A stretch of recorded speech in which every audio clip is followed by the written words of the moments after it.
அஸ்ஸலாமு அலைக்கும். அகைன் ஒரு நியூ வீடியோவில் மீட் பண்ணுறதுல ரொம்ப ஹாப்பிங்க. இன்றைக்கி நம்ம ஒரு ஒன் பாட் ரெசிபி தான் பார்க்க போகிறோம். லஞ்ச் பாக்ஸ் ரெசிபின்னு கூட சொல்லலாம். ரொம்ப ஈஸியாக இருக்கும் அண்ட் அதை விட பயங்கரமான டேஸ்ட்டில் இருக்கும். பசங்க ரொம்ப விரும்பி சாப்பிடுவாங்க. கண்டிப்பாக ட்ரை பண்ணி பாருங்கள். சரி வாங்க இப்போ நம்ம வீடியோக்குள்ளே போகலாம். கடாய் சூடானதுமே 2 ஸ்பூன் அளவுக்கு எண்ணெய் சேர்த்துக்குங்க. எண்ணெய் சூடானதுமே ஒரு மீடியம் சைஸ் வெங்காயத்தை வந்து நல்லா பொடியாக நறுக்கிட்டு சேர்த்துக்கோங்க.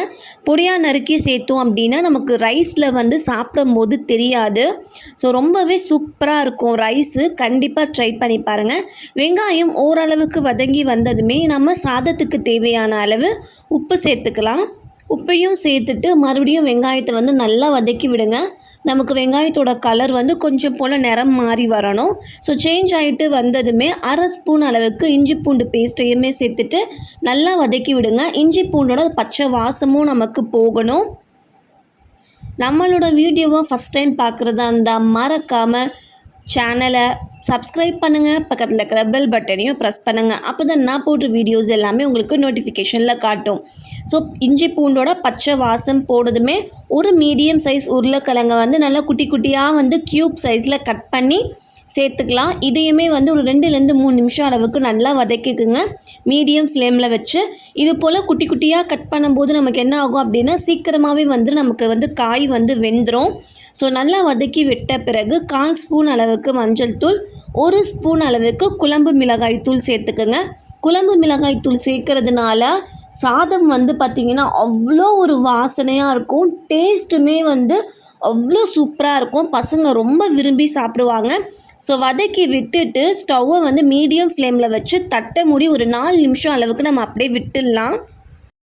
4 நிமிஷம் ஆயிடுச்சு. நம்மளோட கிழங்கு சூப்பராக வெந்திருக்கு. நான் காட்டுறேன் பாருங்கள்.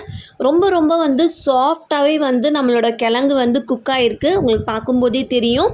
ஸ்டவ் மீடியம் ஃப்ளேம்லேயே இருக்கட்டும். இப்போ நான் ஒரு பவுல் அளவுக்கு நான் ரைஸ் சேர்த்துக்கிறேன். ஸோ நம்ம நார்மலாக வீட்டில் சாதம் வெடிப்போம் இல்லையா, அந்த ரைஸ் தான் இன்றைக்கி நம்ம எடுத்திருக்கோம். நீங்கள் பாஸ்மதியில் செய்கிறதா இருந்தால் கூட செஞ்சுக்கலாம். ஸோ ஏற்கனவே குக் பண்ண ரைஸை நான் சேர்த்துட்டு நல்லா கிளறி விட்டுருங்க. நல்லா கிளறி விட்ட பிறகு லாஸ்ட்டாக பார்த்திங்கன்னா ஒரு 1/2 ஸ்பூன் அளவுக்கு கசூரி மேத்தி, கொஞ்சம் போல் கொத்தமல்லியை தூவி விட்டு ஒரு 2 நிமிஷம் அளவுக்கு கிண்டி விட்டு தட்டை மூடி அதுக்கப்புறம் நம்ம டிஃபன் பாக்ஸில் பேக் பண்ணி கொடுத்தோம் அப்படின்னா அவ்வளோ டேஸ்ட்டாக இருக்குங்க. நம்ம பசங்களுக்கு டெய்லியுமே தயிர் சாதம், லெமன் ரைஸ், இட்லி, தோசை தான் நம்ம கொடுக்குறோம் இல்லையா லஞ்சுக்கு. இது போல் வெஜிடேபிள் ரைஸ்லாம் செஞ்சு கொடுத்தோம் அப்படின்னா ரொம்பவே டிஃப்ரெண்ட்டான டேஸ்ட்டில் பசங்க ரொம்ப விரும்பி சாப்பிடுவாங்க. நமக்கு டென்ஷனுமே இருக்காது. டிஃபன் பாக்ஸ் எம்டியாக வருமா இல்லை அப்படியே வருமான்ற அந்த ஒரு டென்ஷனே இருக்காது. ஸோ கண்டிப்பாக ட்ரை பண்ணி பாருங்கள். உங்களுக்கு என்னோடய வீடியோ பிடிச்சிருந்தால் மறக்காமல் லைக் பண்ணுங்கள். உங்கள் ஃபேமிலி அண்ட் ஃப்ரெண்ட்ஸ் கூட ஷேர் பண்ணுங்கள். அடுத்த ஒரு புது வீடியோவில் சந்திக்கும் வரை டாடா பாய் அண்ட் தேங்க்ஸ் ஃபார் வாட்சிங்.